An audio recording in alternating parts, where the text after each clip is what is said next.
Bonjour, aujourd'hui une réflexion sur le cinquième chapitre des Maximes de nos pères. Le monde a été créé par 10 paroles. Pourtant Dieu aurait pu créer le monde avec une seule parole. Pourtant enseigné, disent les pères Kahavot, que Dieu va récompenser les justes qui réalisent le monde à travers leurs bonnes actions, lequel ayant été créé par 10 paroles, et qu'il va amender les Rechaim, les impies, qui détruisent le monde, lequel a été créé par 10 paroles.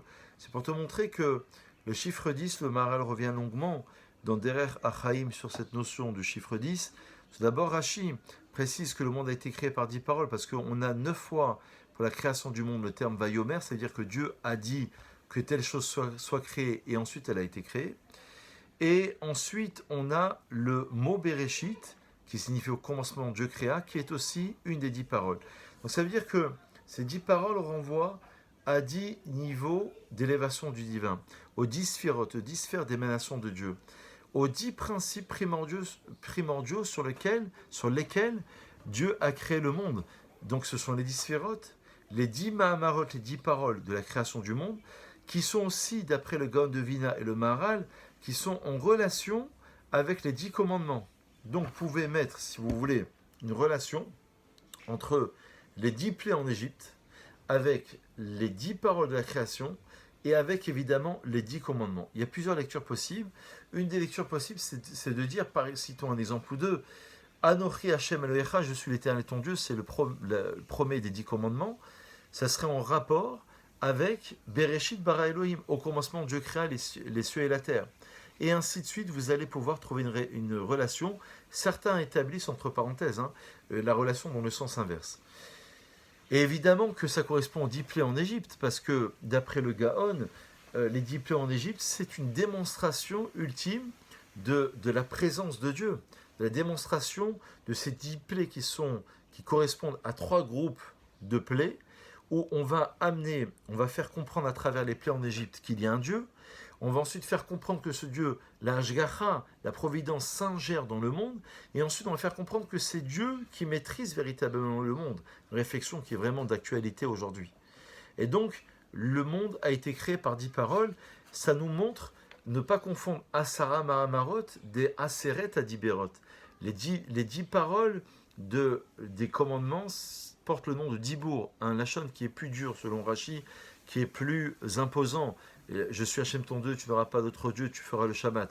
Les Asara Mahamarot, c'est justement les 10 paroles de la création du monde.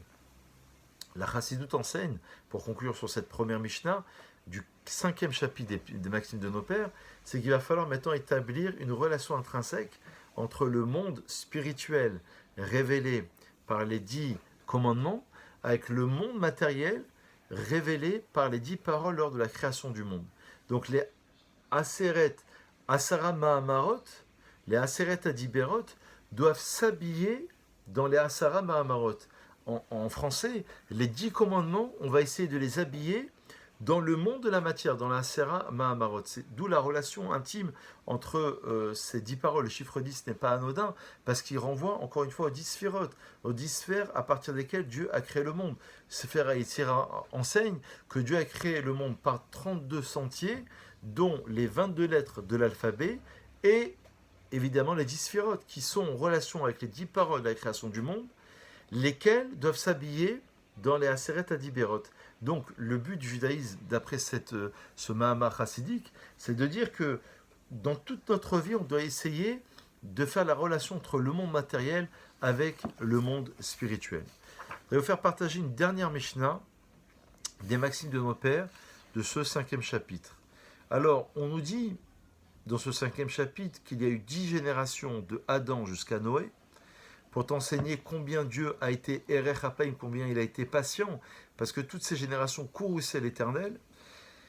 La même chose, il y a eu 10 générations de Noach jusqu'à Abraham pour t'apprendre la patience divine, parce que toutes ces générations énervaient et courrouçaient l'Éternel, jusqu'à ce que Abraham Avinu est venu, Vekibel Sachar Kulam.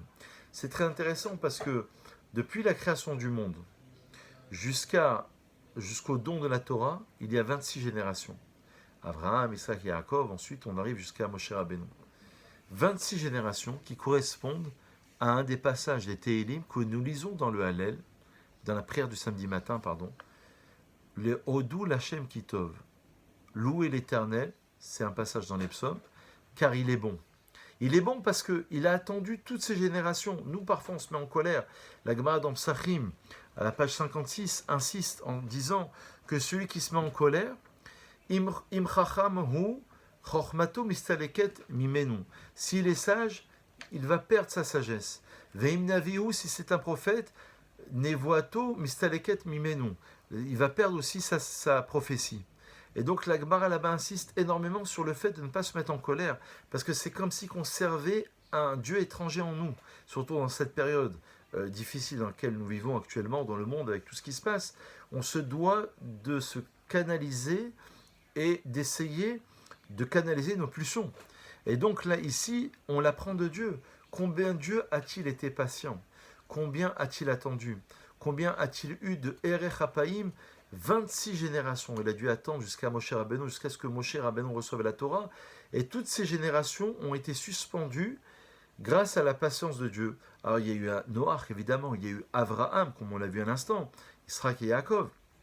Mais les 26 Odou Lachem Kitov sont une preuve d'un remerciement éternel pour justement l'éternel, de louer Dieu car il est bon, parce qu'il a attendu toutes ces générations avant justement d'attendre la génération de Moshe Rabbeinu. Bonne réflexion et à très vite.